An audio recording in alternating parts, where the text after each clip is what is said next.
Bonjour et bienvenue dans cette nouvelle vidéo. Aujourd'hui, bien dormir, ça s'apprend dès l'enfance. Alors malheureusement, en séance de naturopathie, j'ai de plus en plus de jeunes enfants, hein, même parfois très jeunes, qui ont des troubles du sommeil et ça commence à devenir problématique. Les études montrent aussi que de plus en plus d'enfants prennent soit des plantes, soit des somnifères, hein, donc des substances plutôt chimiques hein, pour pouvoir dormir. C'est de plus en plus courant. Donc il y a un vrai problème de société au niveau du sommeil et sachez que vraiment dormir et bien dormir, ça va commencer dès l'enfance. Donc en tant que parent, il est important d'apprendre à son enfant à bien dormir. Comment est-ce que on peut faire hein, parce que ça peut être un moment qui est très compliqué, qui est souvent appréhendé et puis la nuit, il peut y avoir aussi des peurs qui ressortent. Il y a des âges aussi qui sont plus propices à ça. Donc ça commence bien entendu chez le nourrisson à faire comprendre à son enfant déjà que dormir c'est positif, c'est bien, ça fait du bien, ça repose le cerveau, on se sent en forme le lendemain, on peut faire plein de choses, on peut mieux jouer, mieux apprendre, on a la pêche et on gère mieux ses émotions.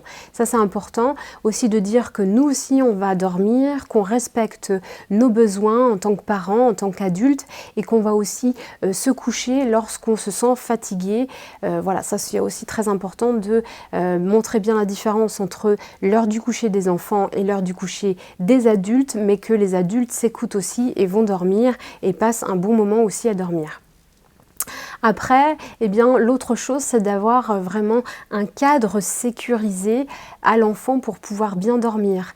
Donc, c'est aussi aller le coucher sans appréhension, avec une attitude ferme et bienveillante. Hein, ça veut dire tout à fait correcte, tout à fait gentille, mais ferme. C'est comme ça, tu vas te coucher et tu vas t'endormir tout seul. Je ne vais pas passer des heures et des heures à te faire dormir. Alors, chez certains enfants, hein, c'est bien entendu plus facile que d'autres. Après, il peut y avoir aussi des problématiques vraiment de peur, peut-être aller voir avec un professionnel tout à fait spécialisé dans les peurs de l'enfant, hein, ça peut être aussi très intéressant, mais en tous les cas, voilà, il y a un rituel qu'on entame peut-être par exemple le passage aux toilettes pour aller faire pipi, après le brossage de dents, lavage de mains, enfin tout ce qu'on veut, et puis peut-être l'histoire, on va éviter au maximum bien entendu les écrans le soir, hein, c'est-à-dire vraiment à partir du moment où le repas a été fait, il n'y a plus du tout d'écran, ça c'est vraiment super important, surtout pour les jeunes enfants. Donc un rituel, une histoire entendue, contée, mais en tous les cas sans image, sans écran, il est important que l'enfant puisse aussi imaginer des choses, puisse aussi en parler, que vous puissiez faire une pause pendant la lecture pour pouvoir débriefer un petit peu avec eux s'il est besoin. Hein. Le moment aussi de l'histoire, ça peut être aussi des moments d'extraire certaines peurs chez l'enfant et de pouvoir en parler, en débriefer ensemble. Donc ça, c'est important d'avoir toujours le même rituel qui dure toujours à peu près le même temps, ça ne s'éternise pas. Hein. Le parent ne doit pas s'éterniser dans la chambre de son enfant, mais ce rituel, il est important parce que l'enfant, il comprend que ça va se passer comme ça, qu'après A, il y a B, il y a C, et ensuite il y a le bisou, il y a le dodo. Et au moment de faire le câlin, le bisou de soir, ça doit être aussi relativement rapide. Alors il y a des moments où ce sera plus long que d'autres, bien entendu, mais en tous les cas, il ne faut pas 3/4 d'heure pour faire ça. Il faut vraiment comprendre que c'est normal, c'est complètement banalisé d'aller se coucher, tout va bien, ça va bien se passer, et moi aussi je vais aller me coucher après, j'y vais seule.